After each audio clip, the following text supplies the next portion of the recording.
Hello, everyone. Thank you. Welcome to Jaws Christ Talk. Thank you for joining us for this episode of Christ Talk on August 28th, 2023. Today we have Lynwood Johnson here with us. He is a Christian who worships in a congregation where many people are Messianic Jews. Messianic Jews means that they believe Jesus Christ was the Messiah that the Jews were looking for so many centuries in Israel. I want to give a special thanks to Wingate TV, Transform You Media, Zach with Pack Channel, and Jay Stoyan with Disability Channel for hosting our shows. Please be sure to share and subscribe our page or wherever you found. Now let's get to the show. Like I said, I have Lynwood Johnson with me. He worships at a congregation right below his name. It's called. He's a teacher at the Tree of Life congregation in Scottsdale, Arizona. I am John Tarr, the host, and I have a website and at twomeasuresfoolish.org. And so let's go in with Lynwood. Lynwood, can you tell us a little bit about your background and what it means to be a Messianic Jew? Certainly, glad to be with you, John, on your podcast today. Uh, for a number of years, I was saved in a Southern Baptist church when I was 19, and went into pastoral ministry, pastored a number of Southern Baptist and a congregational church for a number of years, and never even knew there was such a thing as the Messianic movement uh, until about 7 years ago, when I was invited to there's more of the story than that. One of our Bible study teachers referenced a book. Let's see if I can get it on here. It's not. It's Hey, not like it. Lynwood, could you do me a big favor? Your name and everything is covering your face. Could you either go a little higher or off to the right a little bit? There we go. There we go. Have to set. I moved the camera just before we went live, and now I'm the little guy who's trying to get into the show here. So, one of our Bible study teachers referenced a book called The Feasts of the Lord, in which he pointed out that Jesus in the Messianic movement and Jewish movement is Jewish people. Jesus is Yeshua, which means God saves, or salvation is from God. So the Bible study teacher was pointing out that Jesus completed in order the Jewish feasts that are prescribed in Leviticus, and also reviewed again in the book of Deuteronomy. And the first of which is Shabbat. One of the first commandments is honor the Lord's Sabbath day, keep it holy, that your days may be long in the land. And the background for Shabbat, if you look in Genesis, for the Christians or those who are checking us out, if you look in Genesis chapter 3 or chapter 2, the first thing that gets called holy is the seventh day on which God rested. So the first feast or commanded day of observance is Shabbat, the seventh day, to remember that the Lord rested. And he gives that as a gift to us, and the invite for us that we too rest on the seventh day. That's very Jewish, and it's also something that's very important for the Messianic community, who are composed of Christians who understand the rich heritage that we have as Christians has a foundation that's a huge foundation that was first put in place by the law of Moses, the Torah, Torah has about 3 different definitions. Any teaching, biblical teaching, is Torah in a general sense, but in a specific sense, Torah is the first 5 books of the Bible, uh, believed to be authored by Moses himself. And so in there are a number of different feasts through the year. First one being honoring Shabbat. And so I'm down in the weeds on this, John. Let me pull out a little bit. So I was intrigued by that as a Baptist pastor because we never got much information on that particular perspective. We thought the faith movement really began when the Christians showed up in Matthew, and Right, that right. everything we have in the New Testament is, and I'm just gonna have to adjust this camera here when you start talking for a while. I'm gonna mess with the camera, so give the Okay. folks watching a heads up that I'm gonna do that so I can be more in the center of the shot, because it's kind of throwing me off the distraction of this stuff here. So in participating in a Messianic Seder and learning more and more the Jewish roots, the Hebraic roots of the Christian faith, I was stunned with how more rich and deep the Christian faith becomes when we understand what's going on with the foundation. We get the idea of one God from the Jews. We get the idea that we learn that God gives his promises and he is a keeper of his promises, and that's a major emphasis in our New Testament thinking as well.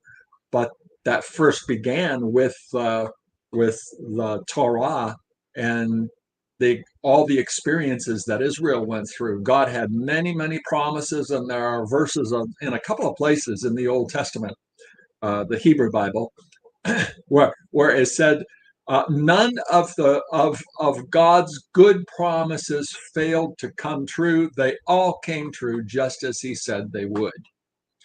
And that is profound. And it reaches all the way into Christian theology, where there are some groups who say that you can lose your salvation. And yeah, if that's so, we're losing or regaining our salvation every other day, because Yeah. lots of us are pretty rotten people in heart. Yeah. And in heart. That's me. Yeah, me too. And it's true. And the passage comes, John, from the Tanakh, the Old Testament. All Everyone has, we've all sinned, we've all fallen away, everyone in his own way. So that's talking about the generality of sin. All of us are sinners. And the specific, we've turned everyone to our own way. We've got our own trail of ugliness. And some of us, the adversary, the Hasatan, the enemy, comes to us and leads us to think, puts these thoughts in our minds. God could never forgive you for all that you've done. And we know from the promises of God's word, he keeps his promises.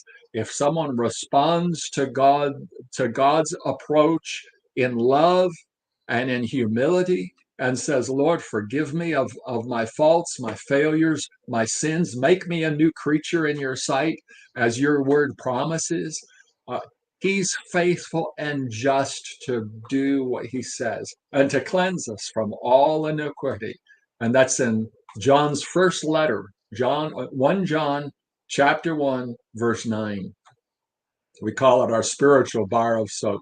If we confess our sins, he's faithful and just to cleanse us of our sins and to forgive us of all unrighteousness. So we become brand new creatures in his sight all over again, because God chooses to grant that. Go ahead, John.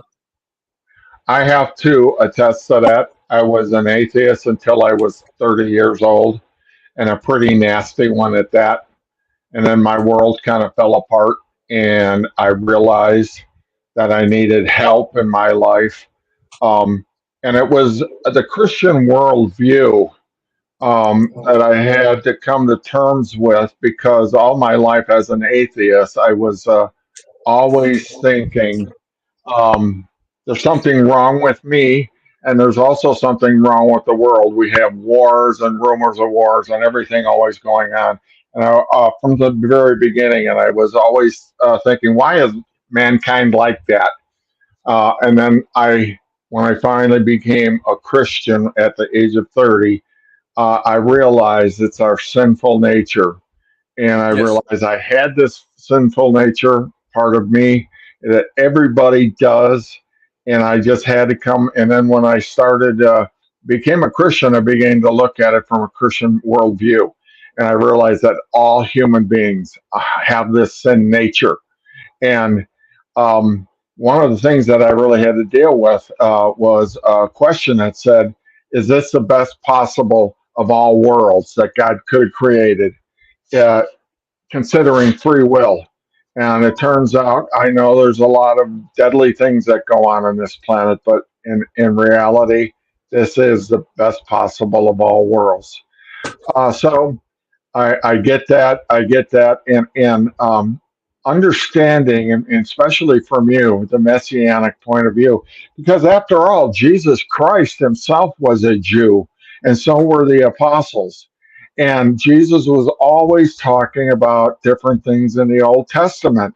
So when um, you started to share with me about the congregation and different things that go on, I realized we miss about half of what Jesus is teaching, or the view of what he was talking about. So I really appreciate your information and your congregation about the Christian worldview. So thank you for that, Linwood. Certainly. Um, I think we're going to go back a little bit because Linwood found an article today, and I'd like to hear his perspective on it. And I don't know if a lot of people follow Breakpoint. Um, Breakpoint is John Stonestreet, and he comes in and talks about a lot of different things that are going on in our culture today. But one of the things that he had, what's behind America's great de-churching? And I thought that was an interesting word that he used, de-churching, meaning supposedly, I guess, uh, the falling away of the Christian church. And maybe it's all religions, maybe it's happening to the Jews also, maybe the Muslims, I don't know. Um, in the article, it says, in the gray science, Friedrich Nietzsche tells the peril of a madman. In it, a madman lights the lantern in the early morning, runs to the marketplace and declares, God is dead. Nietzsche's point was that though Enlightenment philosophers had embraced atheism, they had not yet realized that the huge implications. So Nietzsche told him, be a rat from a madman, which ends when he bursts into a church building and asks, what after all these churches now, if they are not tombs of a specular of God? I hope I got that last word right. And then next paragraph, and then I'm going to let you jump in here, Linwood. In 2023, America, that last question feels uncomfortably relevant. Even those of us who know God is alive and well. The U.S. Membership as a percentage of population is now on a record low, down more than 20 points in the 21st century. Um, okay, tell us what that means to you, and what this article kind of means to you. And Friedrich Nietzsche was the great philosopher that was an atheist, and he was always talking down about Christians and Christianity. So, um, go with you. Tell me what you think, Linwood. A number of thoughts. Nietzsche is not alone in his former agnosticism or outright atheism.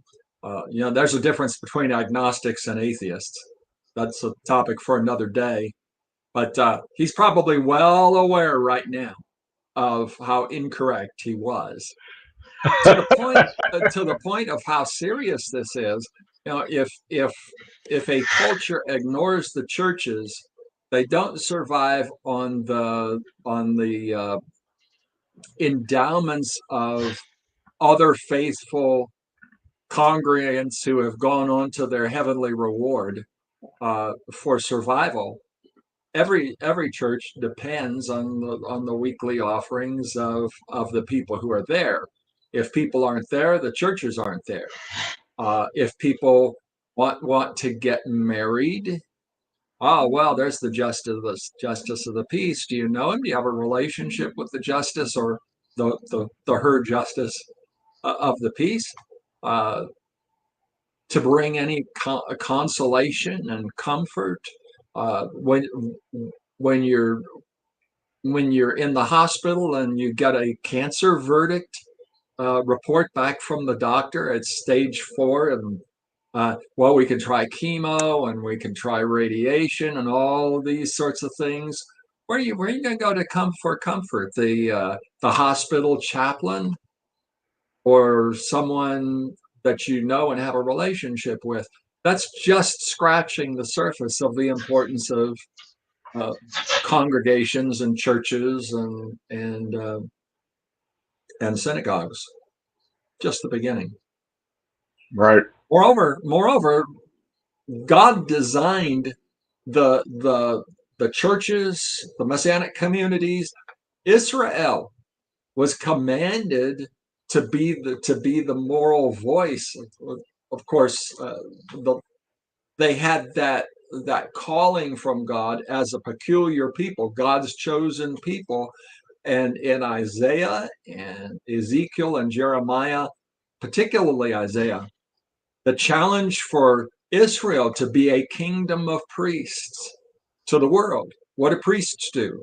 They reach out to other human beings in behalf of God. They reach up to God in behalf of human beings and bring the two together. That's what priests do. And they were to be a nation of priests. They've not fulfilled that calling. God said, well, I would have loved for my chosen people to do that work and be that group of people. I'll go to another group.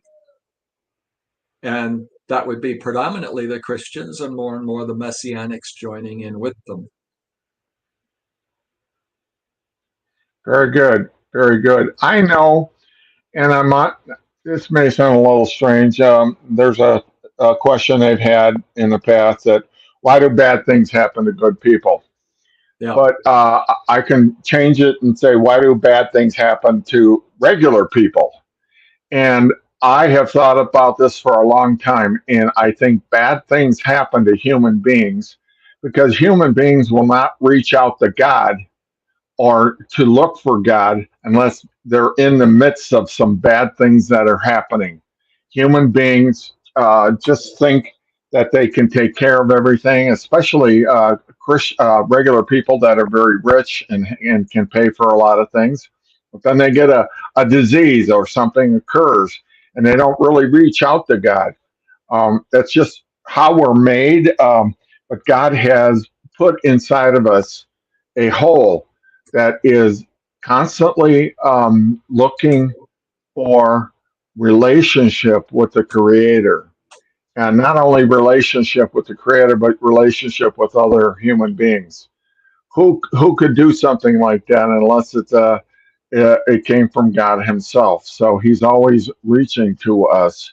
um, I know that is exactly what happened to me when bad things were starting to happen in my life.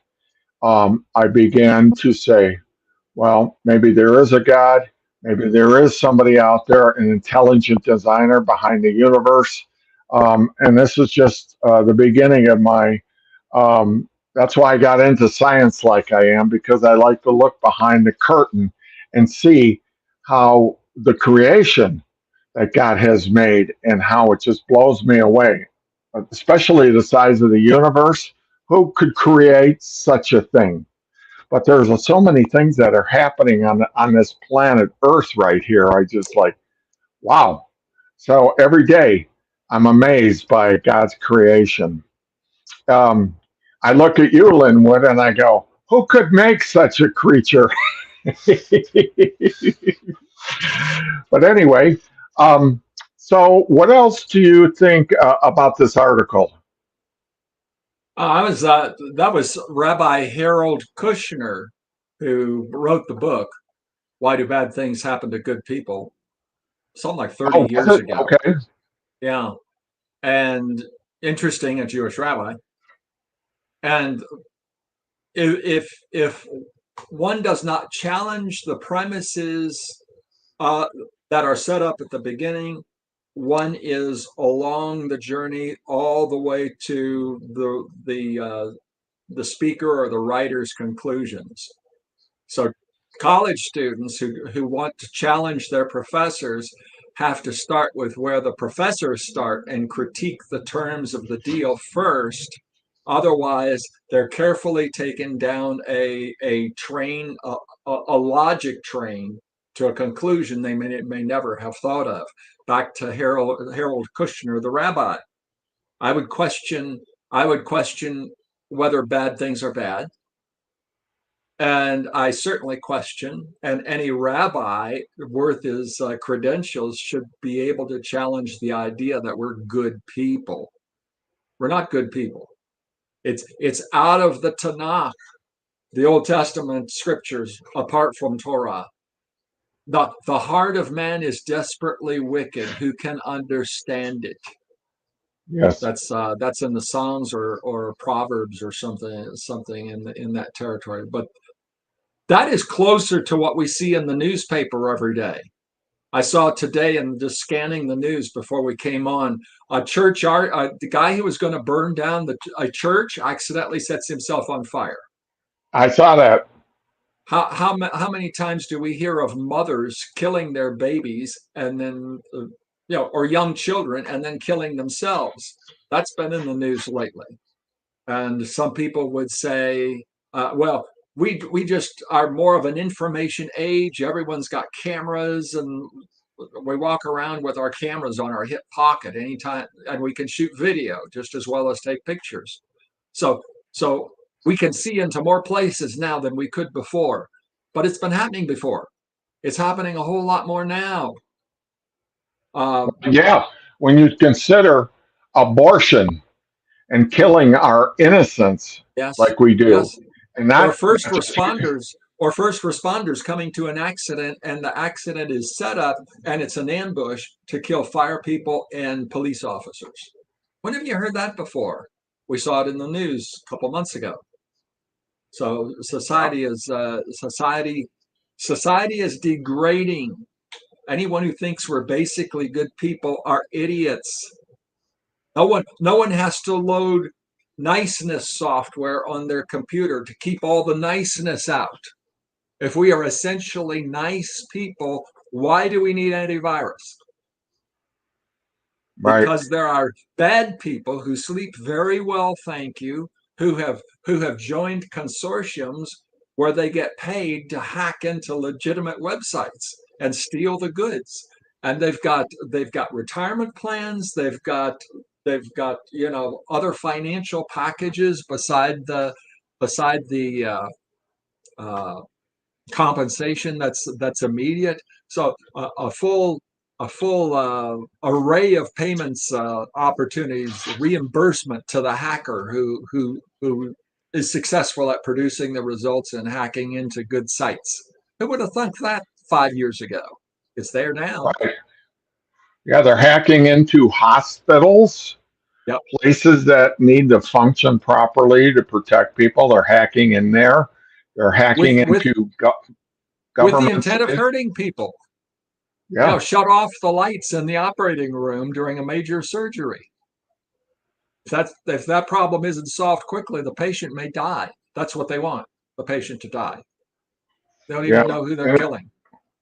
and it's coming from not just here in the United States, but a lot of the communist countries that would like to see us die, like Yes. China, Russia, a lot of the Baltic states, um, we are threatened more so than any time before. I was watching a program last night that was talking about the nuclear age and said that no other time had we, from day to day, has the nuclear war been more prevalent every day. And here they're all worried about climate change, but they're not really following what could devastate this planet.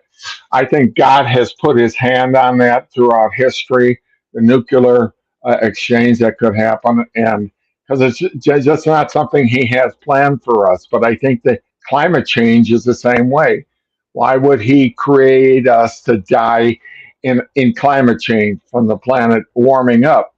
So, anyways, those are just some of the things. But you would think with all these desperate things that are occurring across the world, that the Christian faith would expand. Look what happened with 911 or 11 in what the Twin Towers. Everybody started going back to church for about a month. It scared the living crap out of everybody, as well it should. This It did. planet is very deadly. Um, and it has been for a lot of people throughout eternity. It's just a very dangerous place, and human Yes. beings have suffered very badly. Um, and I think that, again, if it was any better than it is, people would just not turn to God. They would say, I can take care of this. I don't need a belief in an intelligent designer behind everything. Uh, I just can take care of this myself. But again, until they really need really need it, they won't go there. So, and Well, there was a lot of people think that, but let's look at what's going on. Suicide rates are up. Divorce rates are up. The abandonment of children from non-married couples who's splitting up. Of neglected children growing up into adulthood without the love and the nurture of a strongly bonded husband and wife who have their differences. We're all different people. We all have our fine points that just drive the other person crazy. But it's God's strategic design that these two people work it out and learn to live in harmony with one another, and for the children coming up to see that example so that they can see the same thing's going to happen with them. They get married, but by seeing their parents' example, they can have the hope and the faith that with God's help, they and their spouses would be able to work things out too. This is the best nurturing uh, medium for children to grow up successfully and live productive lives. And all this is coming unraveled. We right. could have a last I have days to. topic. I have to admit, my wife and I have been divorced from each other, and then got remarried. Um, Good I for you know, guys. and I'm very honest about this because it wasn't so much her, but it was me. And I had to get counseling later, and I had to recommit my life to Jesus Christ. But one of the things, and I was a great teacher to my three boys, good things and bad things. I was a great teacher, and they got to see a lot of the things that happened, and to my detriment, the bad things, But they also saw good things, and they saw the miracle of Jesus Christ and changing lives, and all three of them now um, have strong Christian families, because there were just certain things that I did that they swore they would never do in their relationship, and they are following suit. My middle son, Sean, his son, Justin, is at the hospital as we speak right now with his wife, and they're giving birth to their first child. He's a son. So I see the way Justin and Alejandra are following in life, and how they have set up a family.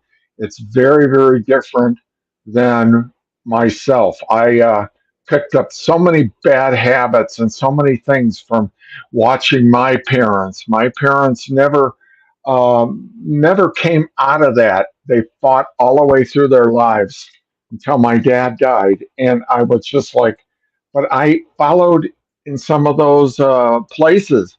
I never wanted to, but it was just something that happened. And it wasn't until I got into a 12-step program for Christian men that we got the chance to look at how we were raised as children, what occurred in our family.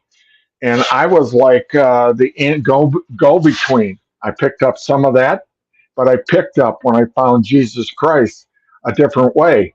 And it's been like a tug of war in my life.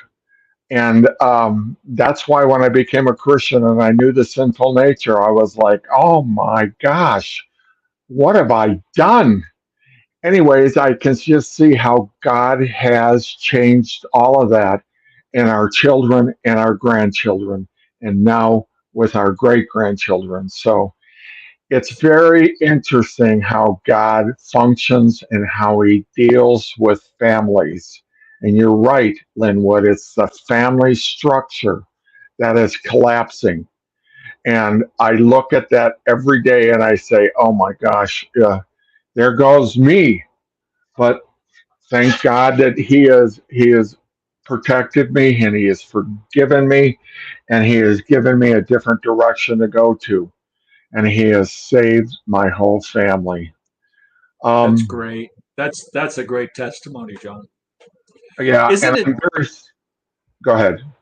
Do you think it's outside of God's plan that it be this way? We have children at an age when we're most capable of chasing little toddlers getting away from us as they're going out into the parking lot and off into traffic. If we don't catch up with them and stop them, they're little kamikazes. They don't know. So It's we get to true. have children when we can go chasing after them, but it's at the dumbest part of our lives because in our 30s and 40s and 50s and 60s, we know so much more and we would do so many things differently given the chance. And he planned that from the beginning, just that way. Yes, and it happened.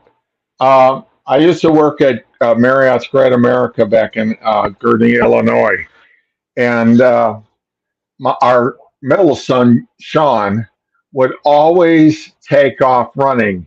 And I remember one time near our house in Gurnee, we were visiting my mom and dad, and he took off. And then Monica started to freak out, and I did too. And we started hunting for him.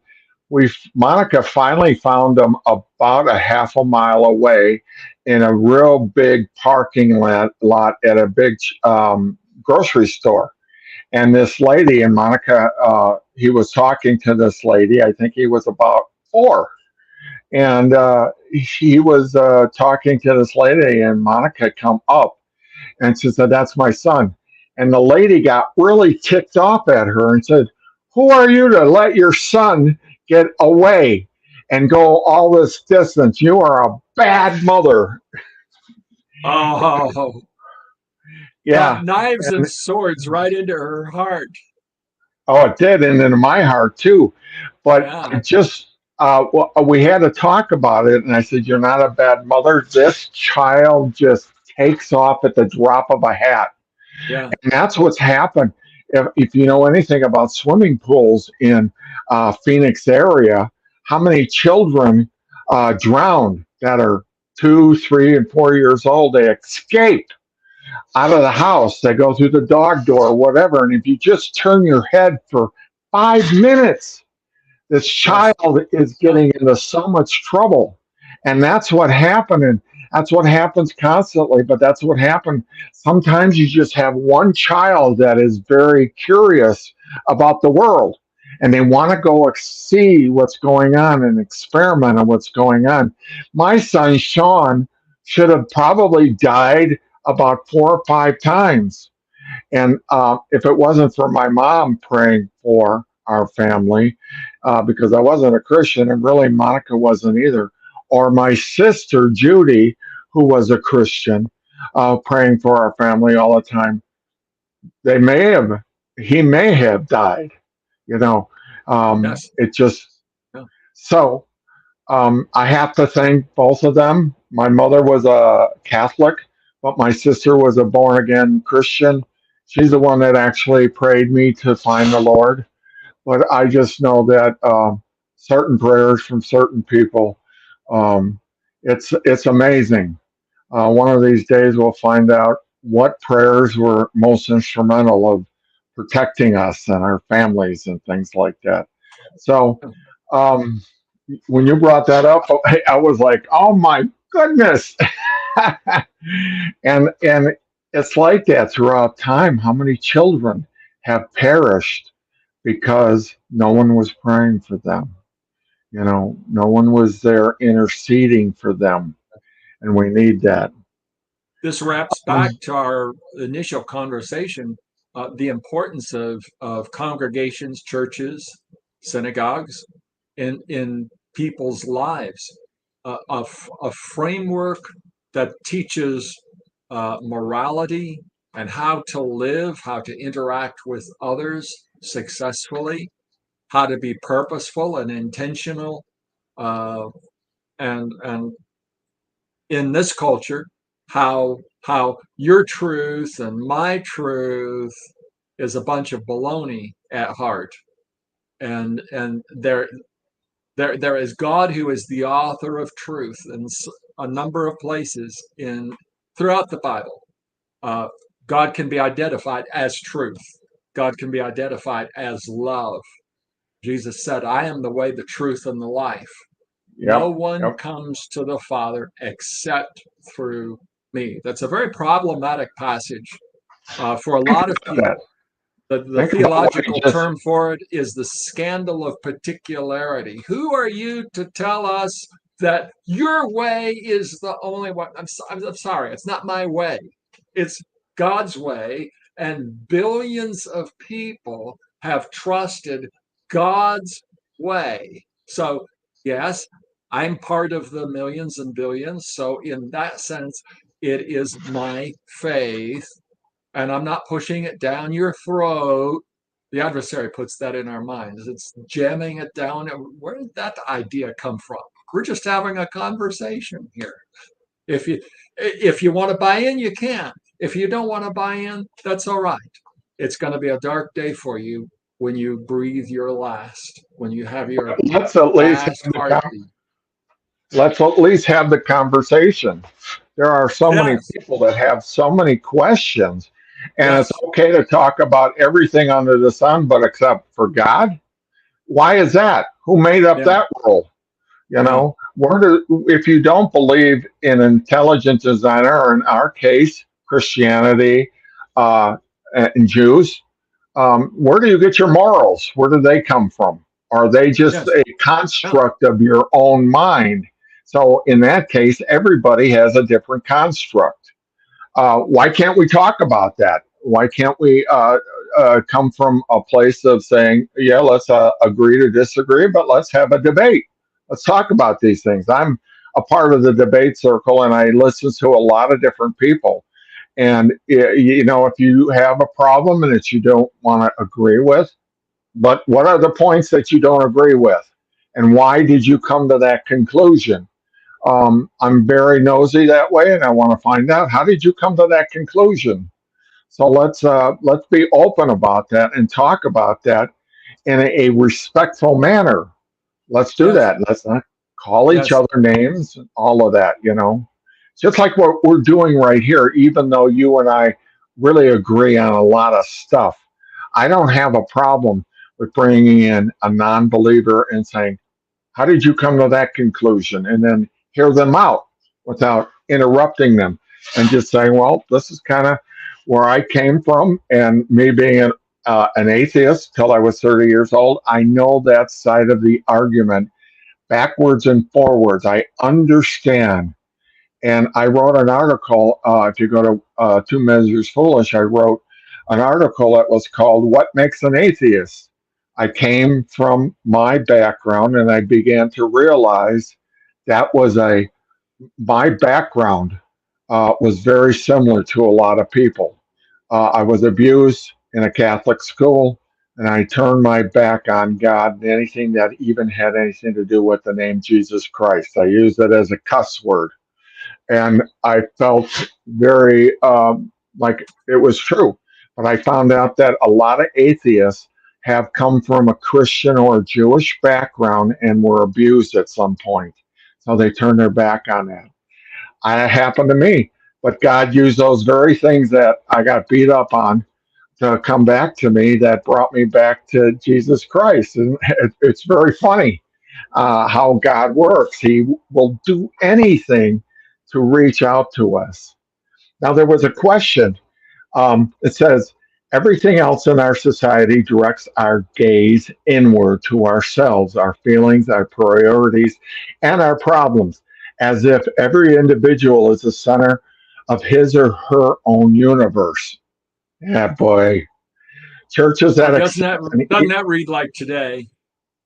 Yeah. Churches that accept and even participate in this idolatry may be leading millions away from Christianity, not by demanding everything of them, but by demanding nothing. Boy, that is a crushing statement. Yes. Demanding nothing from us. So, I was in a large church once upon a time where I was the preaching was excellent, the music was first class, the Bible studies for adults were well prepared, and I had this disquieting feeling that I had slotted God in for about 3 hours of my work week. I come, I sit, I participate a little bit. We go out and say how wonderful it is, and then we re-engage the rest of our life for the next 6 days. And there was something that was just nudging me to say, life with God is more than slotting in an appointment of 3 hours once a week. There's much more to it than this. And this doesn't work. right. You're right. It doesn't. And I think all that changed for you is when you began to go to the Tree of Life congregation. You Yes. began to see different Yes. ways connecting with Jesus Christ, who was a Jew. Um, I've been watching The Chosen, I'm glad. and I love it. the third season, especially the thing that knocked me out was the last episode, number 8, Oh, when yeah. Jesus and the apostles were doing a couple of things, but when they were feeding the people, the 2 fish and a loaf of bread, and the conversations that they were having on how to do this. They knew that Yes. Jesus was ordering them to do it, but they were like, how's this possible? How is this going to happen? Until it happened. Yes. Jesus Christ just did. And then when he walked out on the water and he was dealing with Peter, and Peter was having all his problems in his own personal life, and he walked out on the water and in this storm. But the thing that blew me away above all of that, above all the food he made, was calling out to the storm and told it to calm down. It was like, here's a man that is going outside the realm of the possible in laws of physics within the world and telling a storm to calm down, as if this storm had a mind of its own. And apparently it did, because it did calm down. It was almost like Moses with the parting of the sea, that God jumped in to the middle of what was going on and told us whatever it was to spread apart. But the calming down of the sea was just, I had to, when I got away from the program and I sat there probably for an hour thinking about that because, we read things in the Bible, but a lot of things that the Chosen has done is giving us a visual perspective of what occurred. And I was like, oh my gosh, that is just something else. What is this entity that he could actually make this stuff happen on the face of this planet? And it sounds like you really like The Chosen a lot too. Oh yeah, yeah. I cry at every episode, but I wouldn't share that with thousands of people looking in on this podcast. I wouldn't Yeah, share that, but I do. no, I can see that. I love that series because it makes the gospel so approachable. In the Bible, our authoritative word, it's kind of like a narrative. It's a summary narrative, and Dallas Jenkins and the other two writers working with him are providing a possible backstory. They say this isn't true. This is our imagination in support of what the Bible says. We direct you to the Bible itself. They say at the beginning of episode one, season one. That's the graphic, and maybe it's in all of them, but we've got the full DVD set, and we're about ready to go through the whole thing, all three seasons, all 8 episodes each, and Yeah, experience it again. yeah. Yeah. I remember in the first season when Jesus went to the wedding and he made wine. Um, I Wasn't never that thought something? about it. I never thought about it in those terms. Here you were right there participating in what was going on. And these people that the bride and groom really didn't ask him for help. It was his mother. And it wasn't Jesus' time, but he did it anyway. And the fact that he did this, and then everybody at the wedding was like, wow, you saved the best for last. I was like, oh my God, who is this? It was just like the the the fish and the loaves of bread, things like that. He was Yes. able to do that again. Yes. Um, Jesus Christ, and then allowed himself to be baptized by John the Baptist, and John the Baptist was like, I can't really do this to you. Who am I to do this? And Jesus says, you got to do it. I, And then I I just, saw I saw that character portraying John the Baptist, and I was thinking to myself, Alice Cooper, you were born 30 years too soon. yeah, Alice Cooper is a character, a good Christian man that's a character. Yes, he is. He's come out against transgenderism and Yes. all of that it brings. And the thing I have to laugh at is there's a lot of rock stars from the past that are coming out against it. And here are these guys that's experimented with a lot of different things in their lives when they were rock stars, from all kinds of drugs to all kinds of sexual partners and stuff like that. And now here these guys are in their 70s and they're coming out against this stuff. You know, Yeah. it's amazing, and a lot of them become Christians, like Alice Cooper. I like to listen to him and see what his insights are on a lot of things because I was a big Alice Cooper fan at one time, way Yeah. back in the Yeah. early 70s, so I Can I just, yes, go ahead. can I tell you a story? Here's another big name that's not a big name. Kerry Livgren. You know Kerry Livgren? Oh, that sounds familiar. He wrote Dust in the Wind, Carry On, O Oh, Wayward yeah. Son. He was a nihilist. Nihilism says it all amounts to nothing. All we are is dust in the wind. And he was noodling around doing some finger exercises with his guitar, and his record label, the record label they were signed with, they were getting ready to do an album. They needed one more song, and so he's under this pressure to generate a song. And wifey says, That's pretty cool. Oh no, it's nothing. It's just some finger exercises I'm messing with. But those finger exercises is the guitar part for Dust in the Wind. And he Wow. became a Christian. Became a Christian not long after that. He's done a ton of Christian rock and roll. Uh, the one that stopped me in my tracks when I first heard it was The Mask of the Great Deceiver. I heard that come on. It's a long play song. And Ronnie James Dio, he got Ronnie James Dio of Black Sabbath to do the lead vocals. Came out to Livgren's studio in Kansas, out on the farm, where Livgren converted a barn and made it a soundstage, and had Wow. Ronnie James Dio from England come and do Mask of the Great Deceiver and another song, hoping that he could win Ronnie James to the Lord.